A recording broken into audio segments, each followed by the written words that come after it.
So we're fortunate today to be joined by Lachlan Mollison, who's an experienced project manager. So Lachlan, thanks for joining us today.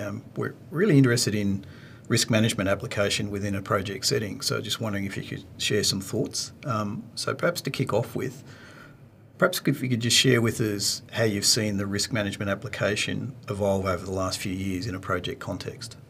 Okay, well, thanks for having me, John. It's good to come and talk with you. So over the last 17 years, I've seen project management evolve from absolutely nothing at all, never mentioned on the first projects I ever worked on, and then developed very strongly through health and safety, and built a very strong culture of risk management around health and safety from mainly offshore environments and extreme environments, but then also through the office environments. And then developed through the legal sides of risk management on the tenders mainly, bulletproofing the tenders to make sure you're not going to get caught out with any scope things and legal issues on tenders to try and nail everything down.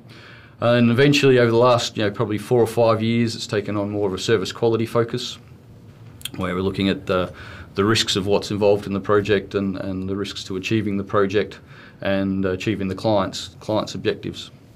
So we'd see that it's probably evolved from, as you've described it, more of a compliance exercise initially to now starting to see the real value in terms of driving project performance and for better project outcomes. Yeah, definitely compliance for safety in the workplace. Yep. Just company ones, but then also obviously different country policies. But now it's evolved to that focus of really achieving client collaboration and achieving the results thereafter. Yep. Thanks. So in terms of the actual risk management process now, we've been describing it as a standard process, and where we apply that to can vary. So in a project setting, from your experience, how would you see is what's been working really well now when we apply risk management in a project setting? So the process was very well developed for the health and safety, like I mentioned, that's come through and been evolved for quite a while. So that process there works very well to identify risks and health and safety, and then find mitigations and make sure everybody's safe.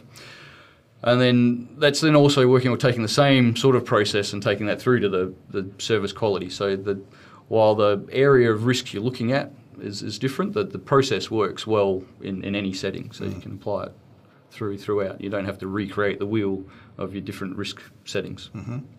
What would your advice be to, say, a new project manager coming on board and having to apply risk management for the first time? Are there some key tips that you could suggest in terms of the application in a project setting?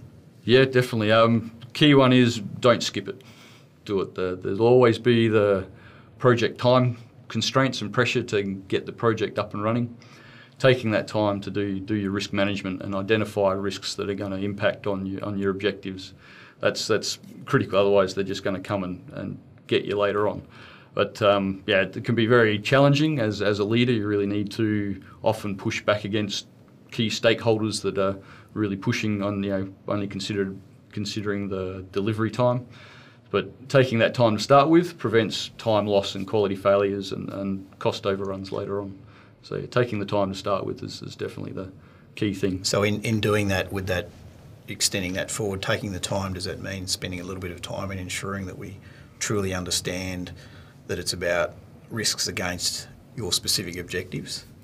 Oh yeah, definitely. And so to take the time, put it on your not on your risk schedule, on your project schedule, have a specific task in there to allocate the time to emphasise the importance. And you really want to focus on your project. Your client's company or your company will have different company objectives. Hopefully the project should be aligned with those. But you want to focus your risks on the objectives of your project. That's the key of what you want to achieve. So as part of step number 1 is to make sure that you articulate those objectives.